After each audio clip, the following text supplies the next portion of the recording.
The Animatrix. I have to say that The Matrix is definitely one of those action flicks that can be enjoyed by everyone on many different levels. Casual moviegoers would have a great time with the awesome and even revolutionary visual effects and action scenes, while film buffs and major scholars would be intrigued with the way that the Wachowski brothers interpreted Plato's allegory of the cave in a futuristic cyberpunk way. And the best part is that these are just a few examples of what makes The Matrix such a memorable film today. However, I haven't seen any of the sequels, but from what I've heard about them, maybe it's for the best. But back onto The Animatrix, will this film bring us back to The Matrix in a way that will make you go, whoa? Or did it completely mess up what the first film started to the point that you can only go, whoa? Let's find out. The story. In a similar fashion to anthology films like Fantasia, The Animatrix consists of 9 different anime shorts that aren't really related to each other than the fact that they are all set in the world of The Matrix, 4 of which were even written by the Wachowski brothers themselves. The main purpose of each short is to explain more about the world of The Matrix and how did things in the trilogy would come to be. Some shorts would act like prequels to the first film, like a detective story, or the Second Renaissance Part 1 and 2, that would explain how did our world become the cyberpunk dystopian future from the trilogy. Then there are some like Final Flight of the Osiris and Kid's Story that are meant to set up the events of the second movie. Some like World Record and Beyond would explain what would happen if there's a small glitch in the system, while others like Program and Matriculated are meant to show how other people try to survive in the Matrix universe. As each of them are individually, they're very well written with their own stories, and they're not little tales either, they're pretty complex, while also answering new questions regarding the world of the trilogy. However, there is one big problem with the film. It cannot stand as its own movie. Its biggest purpose is to expand and learn more about the world of the Matrix. It doesn't do anything for newcomers to explain what is the Matrix in the first place and what it's all about. So if you haven't seen at least the first film, then you'll end up being completely lost and not even understand half of what it's talking about. The stories are some pretty solid stuff, but it definitely feels like they're made for a very specific audience. The animation. For anyone who really enjoys anime, they'll especially love finding the different animation styles used in each short in this film. Of course, as some of you may know, movies like Ghost in the Shell and Akira were used as inspirations for the Wachowski brothers to make the original film. And it shows in some of the art styles that it also transcended to this film too. But it's not just these 2 films where you can find similar art styles. There's also other anime works like Cowboy Bebop, Ninja Scroll, the Final Fantasy movies, Aeon Flux, and more. As they are both individually and together, the shorts all work very well. They each have a distinctive art style that makes them different from one another, while all keeping the same high pace that's action-packed and share the same feeling that it's set in the world of the Matrix. As for the different art styles themselves, it can be a bit of a mix, but those who have problems are just minor issues.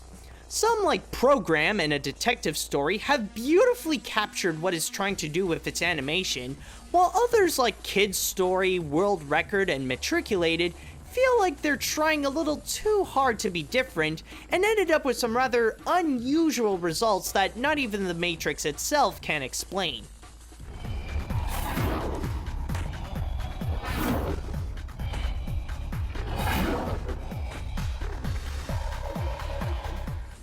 But when you take the animation as a whole, it's like a gallery of some really nice work that you can only find in Japan.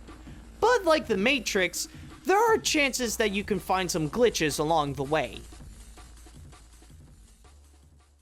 The characters. I'll admit that this one is a little tricky to talk about. Not really because that there are so many in the 9 shorts, But the star of the movie isn't really a character per se. It's the world of the Matrix. Like I said when I talked about the story, it explains about many elements from it, like its origins, how it can get some glitches, and how people are able to survive in either its virtual world or its dystopian reality. In fact, in both parts of the Second Renaissance, there is no person who is a main character. It's the main purpose of the movie, and it explains very well while answering some questions people would have about the trilogy. As for the actual characters themselves, it really does depend. A lot of them, like the crew members in Final Flight of the Osiris, Program, and Matriculated, are simply just filler without even knowing who each of them are. As for the actual main characters in the shorts, a lot of them are interesting that each of them have a personal goal, whether it be breaking a record, solving a case bigger than you thought, delivering a package, and more. However, as an anthology movie, it doesn't give time to fully flesh out these characters and just move on to the next short. I'm not saying that they're bad, they're just not really memorable. Well, other than the cameos of Neo and Trinity. The characters are able to grab the audience's curiosity, but not their full attention.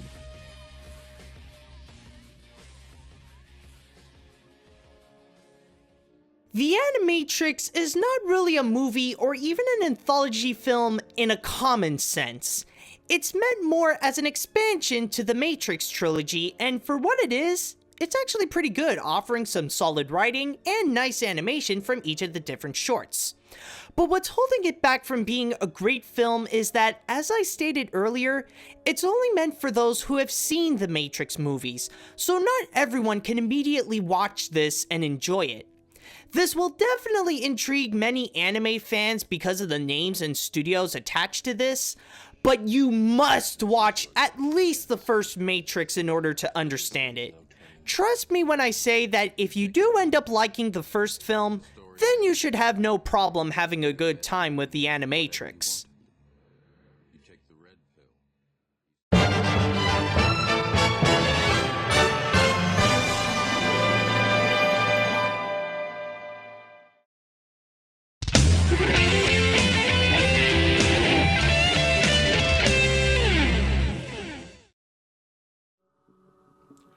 Hello, Neo. I am AniMat's, and I am here to show you the real world. Oh, jeez. I'm sorry, I just can't do a Lawrence Fishburne impression. Oh, God. No, but anyways, about the Animatrix, it really is a good movie, but there is one thing that I need to mention that I didn't say in my review. Don't let your kids watch this at all. And I'm not just saying that because the story is a little more complex than the average animated film, but it's also, sometimes the violence can get really, really intense. Like, have you guys ever seen a man's head get ripped in half so fast where straight afterwards, all you see is tongue, brain, like, stationary there, and, like, blood splattered everywhere? Yeah. It's that bad. But, anyways, now that the Animatrix is done, it's time to move on into the next review, In the Animation Hat. And by the way, if you guys have an animated film you would like to suggest to me and put in the animation hat, then write me an email at animatsreviews@gmail.com. Okay, so, let's see what we can get. Oh, okay, I got one. Okay. One fell, so sorry, you're not selected. Alright, but anyways, the next review shall be... Let's see. Whoa, this is a short paper. Well. Alright. Well, this time, we're still gonna be staying in the future, but instead of sticking with the Wachowski brothers, we're gonna be with Hanna-Barbera.